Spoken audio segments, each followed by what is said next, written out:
Hi. Peter was staying in the little seaside village of Joppa. And he was staying with a man named Simon who was a tanner.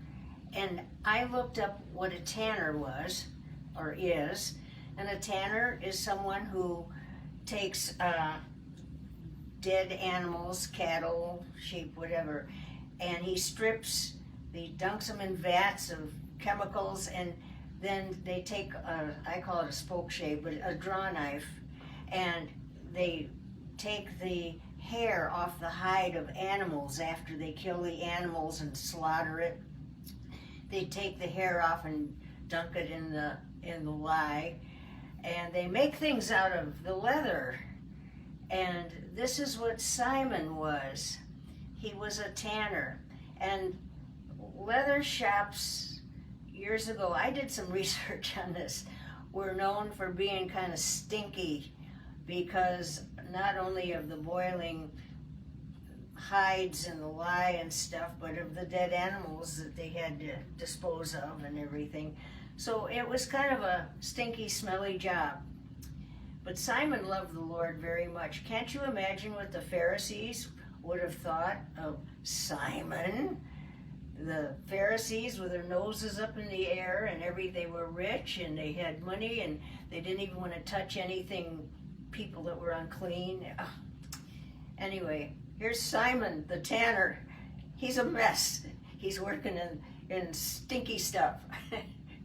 Well, enough for opinions. I'm sorry. But he loved the Lord very much. Probably had a wonderful heart. And Peter was staying with Simon the tanner. And it was noon, and Peter was getting hungry, but he was up on the roof of the house of Simon, and he fell asleep around lunchtime. And in his sleep, he had a dream. And in his dream, a sheet was let down from heaven. And it had all kinds of animals in it that were what the Jews considered unclean. You know, it had reptiles and snakes and just unclean animals, maybe rats, I don't know. But anyway, all kinds of, they considered pigs even unclean.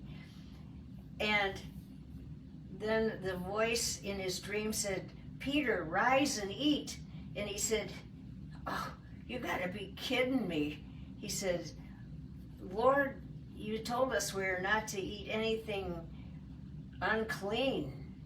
None of that. And then the dream went away.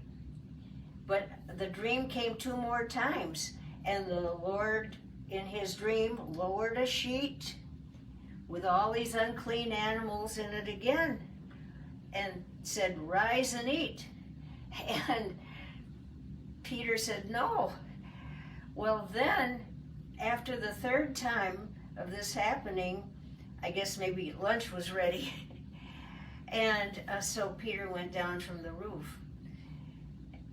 But meanwhile, off in a town north of there called Caesarea, there was a Roman soldier who loved the Lord very much, and he was Roman, he was a Gentile, and he was teaching his family everything he could know about the Lord, which wasn't much, but he had a heart for righteousness. And he also had a dream. And he said, in the angel, it says, came and told him to go to Joppa, where he would find Peter staying with Simon the tanner by the sea. And I imagine the angel didn't have to give him much in the way of directions. It was 30 miles south, because everybody knew where the tanner was in town, the stinky place. So after after the Roman centurion, Cornelius was his name, after he had this vision from the angel, he sent 3 of his men to go find Peter, and the angel said, "You'll find him. He's the tanner by the sea." Well, easy to find, and they did. And so when Peter was eating his lunch, there was a knock on the door, and this is 3 days later now, and a knock on the door, and somebody's here to see you, and they announced who they were, and they said, "We want, well, there's a man named Cornelius, we work for him, he would like to have you come visit him up in Caesarea." And being a Jew, Peter, and being a Roman Gentile, Cornelius, Peter started to understand a little bit what this dream may have been about, because they called the Gentiles unclean. And so the 3 men that came to get Peter, they all started hoofing it up north to Caesarea to visit Cornelius and his household. And Cornelius, I feel strongly, because of Cornelius's faith in wanting to teach his children about Christ, I feel strongly that he was probably the Roman centurion that was at the foot of the cross and truly said, "Truly this man was the Son of God." My opinion, but it seemed like he had a desire for righteousness. So Peter and Peter brought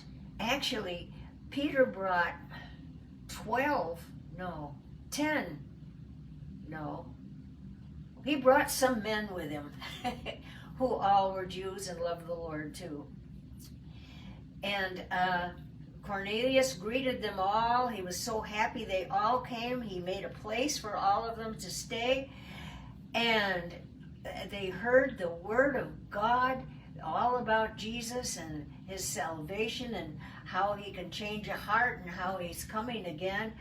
And again, Cornelius said, "What prevents me from being baptized? You told us that it's an indication of wanting to get rid of the old self and wanting to be a new person in Jesus Christ when we come out of the water." And so Cornelius and his household were all baptized, and they wanted to follow the Lord diligently. And then the other men that came with Peter went back home, and I don't know if Peter stayed there or what. I'll find out. But anyway, I think this is pretty great, because you know what? One more thing. It's fulfilling something way back in the book of Genesis, when God told Abraham to go outside and to look at the stars outside. And he told Abraham, "Look at all of that." He said, "Out of you and out of your son Isaac shall come a king, and all nations of the earth shall be blessed." Not just the Jewish people. All nations will be blessed through him. And so here we have a big, strong indication where Peter is realizing how the Word of God is now going to the Gentiles too, and his salvation. And the other men that came along were good witnesses of it, how Peter and his household all wanted Jesus in their heart. So here's a great big marker from going from Jesus, just the Jewish people, to the Gentiles now. So I'm going to leave it off there. I know I'm over time. Bye-bye.